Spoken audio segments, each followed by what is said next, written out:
एक मित्र ने प्रश्न पूछा है कि निब्बाण क्या है, निर्वाण क्या है, इसे ब्रीफ में बताइए। निर्वाण क्या है?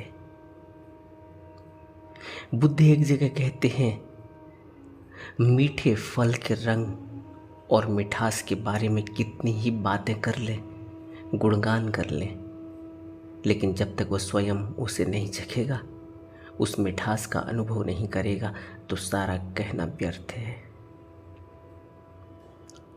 इसलिए बुद्ध कहते हैं, जो तुमने पढ़ा और जाना, यदि वो तुम्हारा जीवन न हो,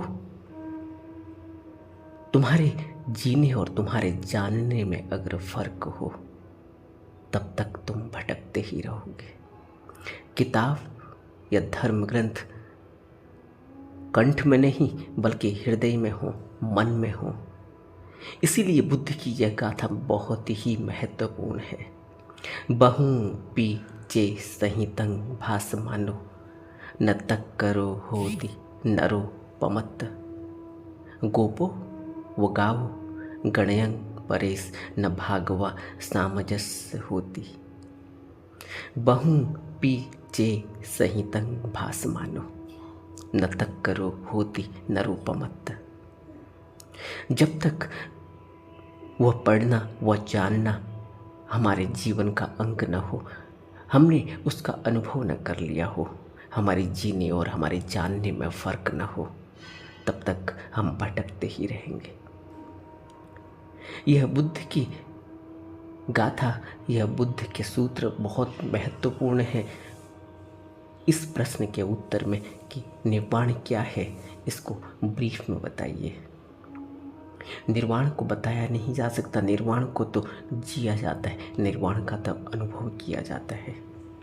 निर्वाण के बारे में हम कितना ही क्यों न पढ़ लें, कितना ही क्यों न सुन लें, इससे हमारे अंदर एक उत्तेजना पैदा हो, इससे हमारे अंदर एक प्रेरणा पैदा हो, तो हम आगे बढ़ेंगे।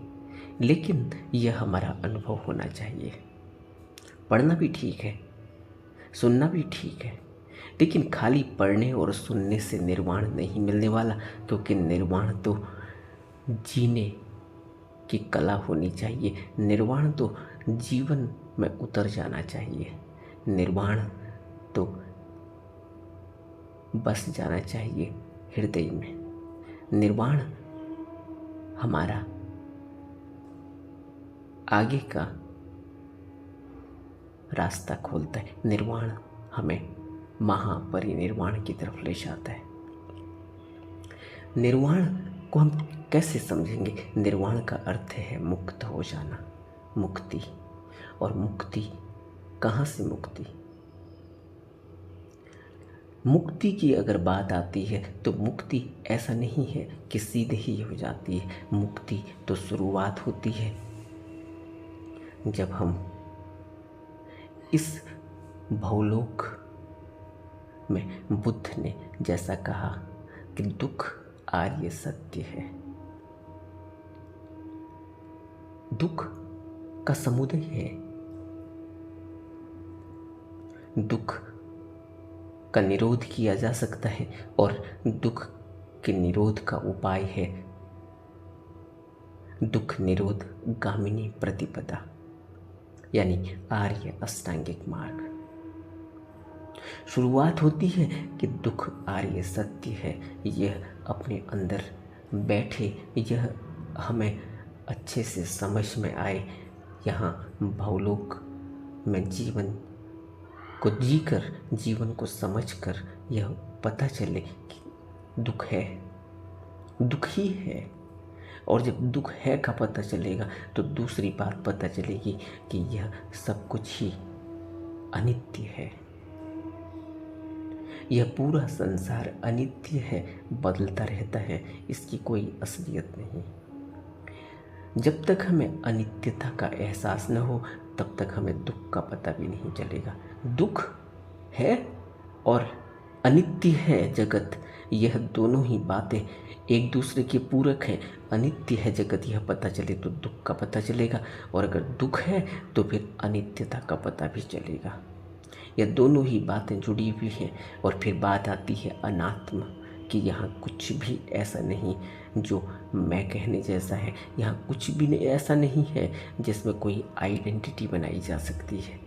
यहाँ कुछ भी ऐसा नहीं है, हम बगैर आइडेंटिटी के आए हैं और हम बगैर आइडेंटिटी के ही यहाँ से चले जाते हैं। यह बीच में जो हम आइडेंटिटी बनाते हैं, यह आइडेंटिटी, यह मैं और मेरा, यह अहम भाव, यह अहंकार हमें देखने ही नहीं देता कि निर्वाण भी कोई चीज़ है। यह हमें देखने ही नहीं देता कि इस भवलोक से मुक्ति भी हो सकती है, निर्वाण भी घट सकता है।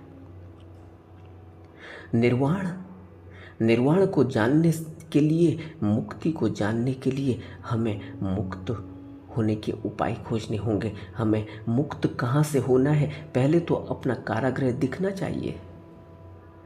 पहले तो यह उस कैदी को होश होना चाहिए, उसको यह अच्छे से उसके हृदय में यह बात बैठी होनी चाहिए, यह उसको दिखाई देना चाहिए कि वो कैदी है और बुरी तरह से उसको जंजीरों में जकड़ा हुआ है। वो जंजीरें कैसी भी हों, लोहे की हों या सोने की हों या हीरे चांदी की हों, इससे फ़र्क नहीं पड़ता। फ़र्क यह है कि वो कैदी है और सलाखों के अंदर बंद है। जब तक हमें यह पता ही न हो कि हम कैदी हैं और बुरी तरह से इस भावलोक के पिंजरे में कैद हो चुके हैं, तब तक हम मुक्ति की बात नहीं सोचेंगे। यह अच्छे से अंदर घट जाना चाहिए कि हम कैदी हैं, तब मुक्ति की बात शुरू होती है, तब निर्वाण की बात शुरू होती है। और कैसे पता चलेगा कि हम कैदी हैं? इसके लिए बुद्ध कहते हैं कि जन्म, जरा और मृत्यु यह नियम है इस भवलोक का, इस संसार का। जन्म भी दुख है, जरा भी दुख है और मृत्यु भी दुख है। दुख ही दुख है। यह दुख का अच्छे से अनुभव हो जाना चाहिए। जन्म के समय अनुभव हो जाना चाहिए, अगर नहीं हो तो जरा के समय अनुभव होना चाहिए। जरा के समय भी अनुभव न हो तो मृत्यु के समय अनुभव हो कि क्या होगा। जीवन बहुत कम समय के लिए मिला है, बहुत लिमिटेड इसकी सांसें हैं। यह एक पूंजी है सांसों की, जो कब खत्म हो जाएगी कोई नहीं जानता। और यह सांसों की पूंजी खत्म हो जाए तब तक अगर निर्वाण नहीं घटा तो फिर जीवन व्यर्थ ही चला जाता है। निर्वाण का क्या अभिप्राय है? निर्वाण को हम कैसे समझेंगे? निर्वाण को समझने के लिए पहले हमें यह पता तो होना चाहिए कि निर्वाण की आवश्यकता क्या है। निर्वाण क्यों? निर्वाण किसके लिए? अगर हम यही अभी तक सोच रहे हैं कि इस संसार में हमने अभी कुछ बटोरना है, इस संसार में अभी हमने कुछ रसों का स्वाद लेना है, इस संसार में अभी हमने जीने की लालसा इसलिए है कि यहाँ कुछ पाया जा सकता है, यहाँ कुछ भोग किया जा सकता है, यहाँ वासनाओं में अभी हमें सुखद अनुभूति हो रही है, यहाँ के अगर रंग तमाशे, यहाँ के खेल अगर अभी हमें अच्छे लग रहे हैं, यहाँ अगर अभी भी हमें स्वाद आ रहा है, यहाँ अभी हम इंद्रियों के रस ले रहे हों, अगर यहाँ अभी हमारा मन बुरी तरह से गुलतान हो, बुरी तरह से मदमस्त हो, प्रमादवश जीवन जीने में अगर अभी भी यह बात अंदर बैठी हुई है कि काश मैं राजा होता तो भोग रहा होता, काश मैं एक इस संसार का बहुत ही उत्तम राज्य मेरे पास होता, मैं इस संसार का सबसे नामी ग्रामी व्यक्ति होता तो मेरे को कितना मज़ा आनंद आ रहा होता। अगर अभी भी इस संसार को बटोरने की, पाने की इच्छा, लालसा और ललक है तो फिर मुक्ति और निर्वाण कहीं भी नज़दीक में नहीं।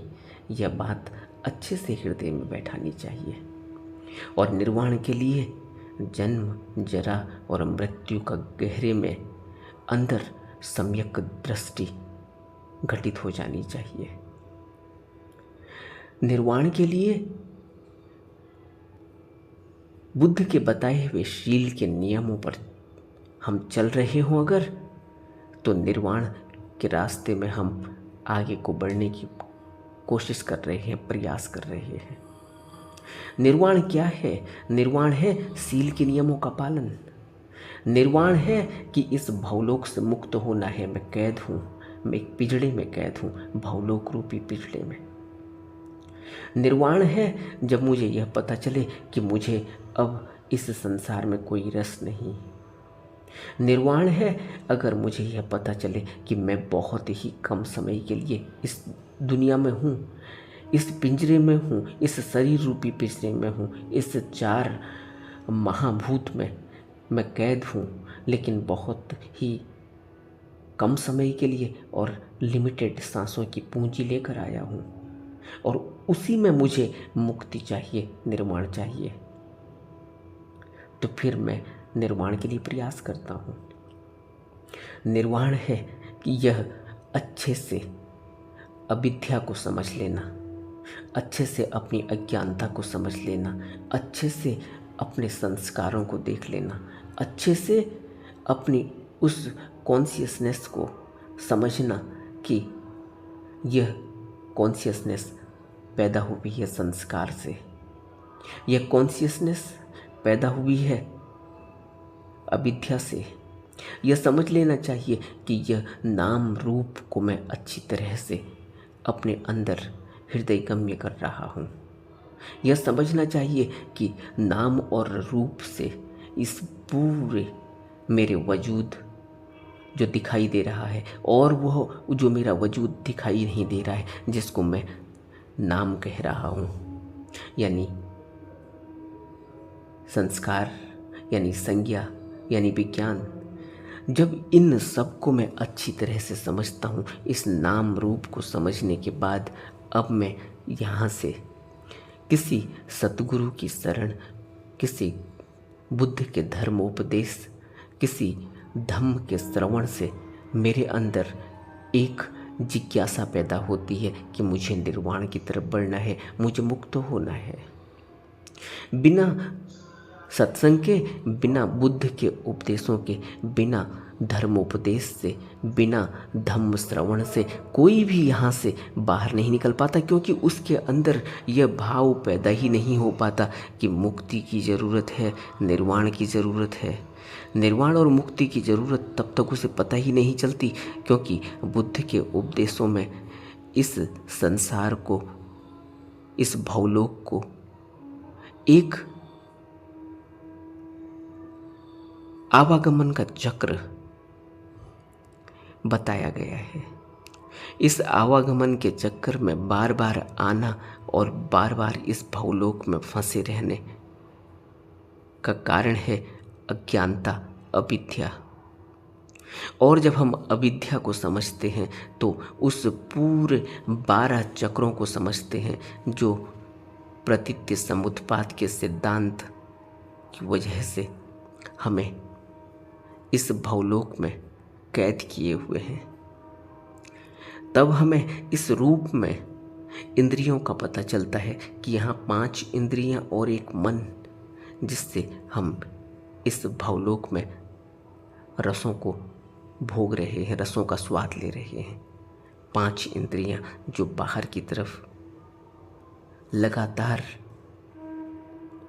इस आशा में, इस तृष्णा में कि कुछ रस भोगने को मिलेगा, कोई स्वाद आएगा, रसास्वादन के लिए, काम वासना के लिए, भोग, लोभ, मोह, इच्छा और तृष्णाओं को पूरा करने के लिए दौड़ती रहती है। और हर मनुष्य, हर जीव उसमें कैद हो जाता है, और फिर भवलोक में उसकी गति यही होती है कि बार बार यहाँ जन्म और बार बार यहाँ मृत्यु होती है। निर्वाण क्या है? निर्वाण यही है कि यह समझना है कि इस भवलोक में हम कैद हैं। निर्वाण यही है कि यह समझना है कि यहाँ जो कुछ भी हम खेल खेल रहे हैं, यह सभी इन 5 इंद्रियों के द्वारा और छठे मन के द्वारा खेला जा रहा है। यह 6 आयतन जो बाहर की तरफ लगातार संसार की तरफ दौड़ रहे हैं और भोग लेना चाहते हैं, रसों का स्वाद ले लेना चाहते हैं। इसको समझना निर्वाण की तरफ बढ़ना है। और निर्वाण क्या है? और निर्वाण है किसी बुद्ध के उपदेश को सुनकर, सत्पुरुष की संगत में धम्म श्रवण करके अपने जीवन में उस धम्म को उतारने के लिए प्रयास करना। और प्रयास कैसे होगा? पहले तो बुद्ध की शरण लेनी होगी, पहले तो अपने को प्रवर्जित करना होगा, पहले तो दीक्षित होना होगा, पहले तो अपने को बुद्ध की शरण में, किसी गुरु की शरण में छोड़ना होगा। पहले तो यह स्वीकार करना होगा कि मैं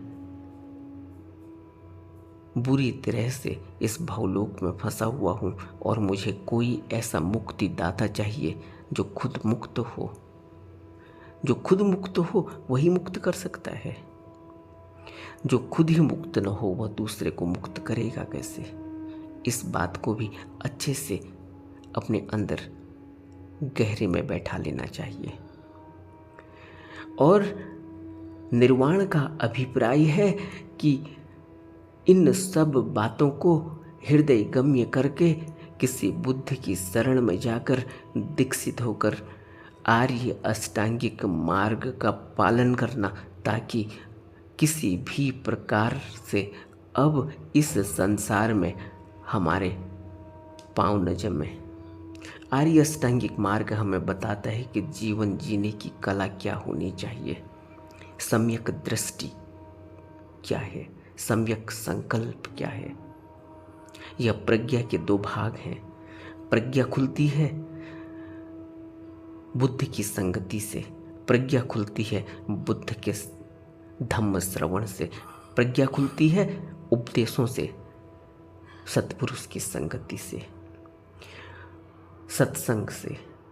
और जब प्रज्ञा में सम्यक दृष्टि दिखाई दे जग जाए तो फिर जो भी दिखाई देगा वो सम्यक दिखाई देगा। सम्यक का अर्थ है पूरा पूरा। तब यह पता चलेगा कि कहाँ हम फंसने वाले हैं, कहाँ हम नहीं फंसने वाले हैं। आर्य अष्टांगिक मार्ग हमें यह बताता है कि इस संसार में जीने के लिए, बिना फंसे हुए जीने के लिए क्या कला चाहिए। आर्य अष्टांगिक मार्ग एक कला है जीवन जीने की इस भवलोक में और यहाँ से बाहर निकलने की, निर्वाण के लिए।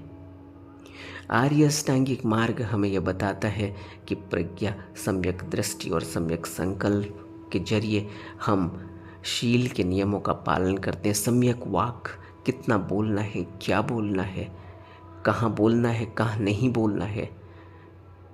सम्यक वाक के बाद सम्यक कर्मांत, कि हमारा कर्म सम्यक होना चाहिए, पूरा होना चाहिए। वहाँ कोई भी ड्युअलिटी नहीं होनी चाहिए। कर्म और फल के नियम को समझना चाहिए। सम्यक कर्मांत का अर्थ है कि मैं जो भी कर्म कर रहा हूँ उसमें मेरा कोई स्वार्थ नहीं। मैं जो भी कर्म कर रहा हूँ उसमें मैं किसी भी प्राणी को हृदय से दुख, दिल से दुख नहीं दे रहा हूँ, उसको पीड़ा नहीं दे रहा, उसको सता नहीं रहा हूँ। मैं जो भी कर्म कर रहा हूँ वह कुशल है, सम्यक है, पूरे हैं। उससे इस प्राणी मात्र को फायदा होने वाला है। सम्यक कर्मांत से फिर मैं सम्यक आजीविका पर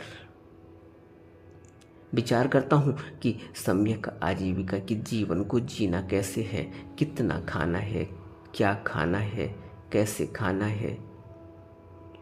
सम्यक आजीविका, किसी का छीन के नहीं खाना, किसी का चुरा के नहीं खाना, मिथ्या चरण करके नहीं खाना। ये सब बातें सम्यक आजीविका में। और उसके बाद जो तीसरा अंग है समाधि का, जिसमें सम्यक व्यायाम। आर्य अष्टांगिक मार्ग का पालन करने के लिए और बुद्ध के गुरु के उपदेशों को अपने जीवन में उतारने के लिए व्यायाम की आवश्यकता है। व्यायाम का अर्थ है कि बुद्ध के बताए हुए नियमों पर, बुद्ध की बताए हुए दीक्षा को पूरी तरह से पालन करना और लगातार अभ्यास करना, व्यायाम करना। विपश्यना आनापान स्मृति योग की साधना, जिसके द्वारा हम अपने विकारों को, अपने आश्रमों को गहरे में अनुभूति करते हैं, उनको अपने अंदर देखते हैं, वेदनाओं को देखते हैं, तरंगों को देखते हैं, अपने अंदर जितने भी विकार हैं, तृष्णा है, द्वेष है, लोभ है, मोह है, ईर्ष्या है, इन धर्मों को, अपने चित्त में लगे हुए इन धर्मों को चित्त से मुक्त करते हैं, धर्म विचयन करते हैं। धर्म विचयन के सहारे हम बोधि अंग प्राप्त करते हैं। विपश्यना के जरिए हम बोधि अंग, 7 बोधि अंगों को पर अपने जीवन को ढालते हैं, उस पर चलने की कोशिश करते हैं। बोधि अंग की प्राप्ति का अर्थ ही यही है कि अब हम बोधि की तरफ बढ़ने लगे, बोधि हमारे जीवन में उतरने लगी। आर्य अष्टांगिक मार्ग के जरिए सम्यक स्मृति पैदा होती है। सम्यक स्मृति का अर्थ है कि मैं हमेशा होश में हूँ, 24 घंटे होश में हूँ। मैं कभी भी मूर्छित नहीं होता, कभी भी प्रमाद में नहीं जाता। मैं जो बोलता हूँ वह मैं सोच समझ कर बोलता हूँ, अप्रमादी होकर बोलता हूँ। मैं जो खाता हूँ अप्रमादी होकर खाता हूँ। मैं जो सोता हूँ तो अप्रमादी होकर सोता हूँ। मैं जब अपने रोज के मर्रा के काम करता हूँ तब भी मैं अप्रमादी होकर करता हूँ। यह अप्रमाद सम्यक स्मृति की ही निशानी है कि मेरे अंदर अब मूर्छा खत्म हुई, अब मैं जगा, अब मैं अपना भला बुरा समझ सकता हूँ, सोच सकता हूँ। अभी तो मैं अपना भला बुरा ही नहीं समझता। मैं जो कृत्य करता हूँ अपने भले के लिए, मैं उसी में ट्रैप हो जाता हूँ। बाद में पता चला कि मेरा उसी से जीवन नरक बन गया जिसको मैं अच्छा समझकर कृत्य कर रहा था। और यह हम सबका रोज का अनुभव है। हम वह कृत्य करते हैं, अपने होश हवास में करते हैं, लेकिन उन कृत्यों की वजह से ही हमारा जीवन नरक बन जाता है। उसके बावजूद भी हमें अपना दोष, अपनी अज्ञानता, अपनी अविद्या दिखाई नहीं देती, क्योंकि हमें दोष देने की आदत है दूसरे के ऊपर। हम अपने को अपने अहम भाव की वजह से यह मानने को तैयार ही नहीं कि हम मूर्ख हैं, हम अज्ञानी हैं। जिस समय भी अज्ञानता का पता चले अपनी, जिस समय भी अविद्या का पता चले अपनी, जिस समय भी यह पता चले कि मैं जो भी कृत्य करता हूँ उसी में ट्रैप हो जाता हूँ, उसी समय मुझे यह पता चलेगा कि मेरा जीवन दुख से भरा हुआ है, मुझे इससे ऊपर उठना है। मैं प्रमाद में हूँ, मुझे अप्रमाद में जाना है। सम्यक स्मृति के बाद सम्यक समाधि घटती है। सम्यक समाधि का अर्थ है कि मन स्थिर हो जाता है, शून्यता का अनुभव होता है। किसी से कोई भी लेना देना नहीं, किसी से भी कोई प्यार नहीं, किसी से भी कोई गुस्सा नहीं। सम्यक समाधि का अर्थ है कि मैं पूरी तरह से स्थिर हो गया, मैं उस कुदरत से जुड़ गया, मैं अपने उस अमृत तत्व से एकम एक हो गया। सम्यक समाधि का अर्थ है कि मैं अब निर्वाण में प्रतिष्ठित हो रहा हूँ। अब मेरे जीवन से सलाखें चली गई हैं, अब मेरा जीवन कैद मुक्त हो गया है। अब मैं किसी भी भाव से जुड़ा हुआ नहीं हूँ। मेरे अंदर लोभ नहीं, मेरे अंदर क्रोध नहीं, मेरे अंदर तृष्णा नहीं, मेरी कोई इच्छा नहीं। मुझे कोई सुख नहीं चाहिए, मुझे कोई दुख नहीं चाहिए, मुझे कोई जीव, कोई प्राणी अपने स्वार्थ के लिए नहीं चाहिए। मैं कुदरत से जुड़ गया हूँ। मैं किसी के दुख में मेरा कोई हिस्सा नहीं, किसी के सुख में भी मेरा कोई हिस्सा नहीं। मेरे से सुख वैसे ही अगर किसी को मिल रहा है तो वह बात दूसरी, लेकिन मैं किसी से सुख की मांग नहीं करता, मैं किसी से दुख की मांग भी नहीं करता। लेकिन मेरा जीवन अब सुख और दुख से ऊपर उठकर कमलवत हो गया है। मैं निर्वाण में प्रतिष्ठित हो गया हूँ, मैं स्थिर हो गया हूँ, मेरा मन स्थिर हो गया है, मेरा मन नियंत्रित हो गया है। मैं चाहता हूँ तब मन को चलाता हूँ, जब मैं नहीं चाहता मैं मन को नहीं चलाता। मेरा मन अब मेरे अनुसार चलता है, न कि मैं अपने मन के अनुसार चलता हूँ। निर्वाण का अर्थ है कि मैं अब इस भावलोक में दिखाई देता हूँ, लेकिन मैं इस भावलोक से मुक्त हूँ। इस भावलोक में अब मेरा कोई भी लेना देना नहीं। इस भावलोक में अब मेरी कोई फसावट नहीं। इस भावलोक में अब मेरी कोई खूंटी नहीं गड़ी हुई है। इस भावलोक में अब मुझे कोई भी यहाँ का सुख और कोई भी दुख नहीं चाहिए। इस भावलोक में मुझे अब कोई रस नहीं। इस भावलोक में अब मुझे बांधा नहीं जा सकता। मैं यहाँ निर्बंध हुआ, मैं अब यहाँ से मुक्त हुआ। वह निर्वाण है। लेकिन उस निर्वाण के लिए अथक प्रयास करना होता है। उस निर्वाण के लिए सत्पुरुष की संगति से प्रयास करना होता है। उस निर्वाण के लिए बुद्ध पुरुषों के उपदेशों को विचारवत अपने जीवन में उतारना होता है। उस निर्वाण के लिए बुद्ध के उपदेशों को, गुरु के उपदेशों को, गुरु के बताए हुए नियमों को अपने जीवन में कड़ाई से पालन करना होता है। यह ऐसे ही नहीं होता कि हम भावलोक के आनंद को भी ले रहे हों और हम निर्वाण के सुख भी ले लेंगे। निर्वाण प्राप्त हो जाए, हम उस भावलोक से छूट जाएं, भावलोक से मुक्त हो जाएं, तो फिर हम इस भावलोक के सुख ले भी लें भला, वो हमें छूते नहीं हैं, वो हमसे अछूते ही रहते हैं। लेकिन पूरी तरह से भावलोक में ग्रसित होकर हम सोचें कि हम निर्वाण को पालेंगे, बिना सोचे समझे आधे अधूरे अभ्यास से हम निर्वाण को पालेंगे, वो नहीं होता। बुद्ध की शरण में गहरे में बुद्ध के उपदेशों को सुनकर, बुद्ध की शरण में उन उपदेशों को अपने जीवन में गहरे में उतारकर निरंतर अभ्यास से अपने मन पर अंकुश लगाते हुए, अपने मन को समझते हुए, उसको निरुत्तर करते हुए, उसको स्थिर करते हुए, अभ्यास से ही हम निर्वाण तक पहुँचते हैं। यही निर्वाण है। निर्वाण का अर्थ है पूरी तरह से मुक्त हो जाना, इस भावलोक से मुक्त हो जाना, इस नाम से मुक्त हो जाना, रूप से मुक्त हो जाना। जो नाम और रूप से यह पंच स्कंद बने हैं, इसको पूरी तरह इससे मुक्त हो जाना ही निर्वाण है। रूप, वेदना, संस्कार, संज्ञा और विज्ञान, इन सब से बाहर निकल आना निर्वाण है। हमें निर्वाण को अगर पाना है तो पहले तो एक एक करके, स्टेप बाय स्टेप हमें इस भावलोक को समझना होगा। स्टेप बाय स्टेप हमें अपने शरीर को समझना होगा, अपने मन को समझना होगा, यानी नाम और रूप को समझना होगा।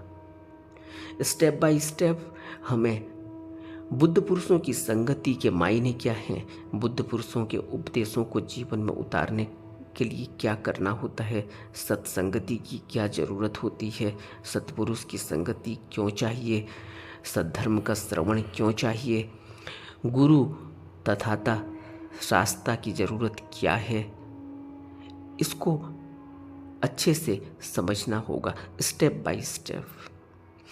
बुद्ध के गुरु के बताए हुए नियमों में शील क्यों इतना ज़रूरी है, उसका नियमों का, शील का पालन क्यों करना है, इसको स्टेप बाय स्टेप समझना होगा।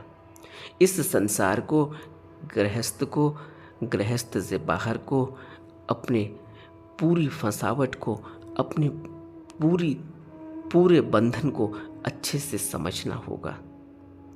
स्टेप बाय स्टेप आगे बढ़ते हुए बुद्ध या किसी गुरु की शास्त्रा से उपदेश लेकर, दीक्षा लेकर, उसके बाद अपने जीवन में गहरी मेहनत करनी होगी और मेहनत से फिर अपने अंतरतम की तरफ बढ़ना होगा, न कि बाहर संसार में निर्वाण नहीं मिलता। संसार तो अपने अंदर घुसकर मिलता है, मन के अंदर जाकर मिलता है। निर्वाण कहीं बाहर कोई रखी हुई वस्तु नहीं है। निर्वाण तो अपने अंतरतम में ही वह अमृत तत्व, उस बुद्ध बीज को जगाना है। उसके लिए अभ्यास करना होगा। गुरु से, बुद्ध से उपदेश लेकर, दीक्षा लेकर यह काम करना होता है। तब निर्वाण समझ में आता है, तब निर्वाण प्राप्त होता है, तब निर्वाण का अभिप्राय क्या है यह समझ में आता है। खाली अगर हम उसको समझने की कोशिश करेंगे तो फिर वही बुद्ध की गाथा महत्वपूर्ण है। बहुम पी चे संहितं भासमानो न तक्करो होती नरो पमत्त गोपो वो गावो गण्यं परेश न भागवा सामंजस्य होती। नमो बुद्धाय।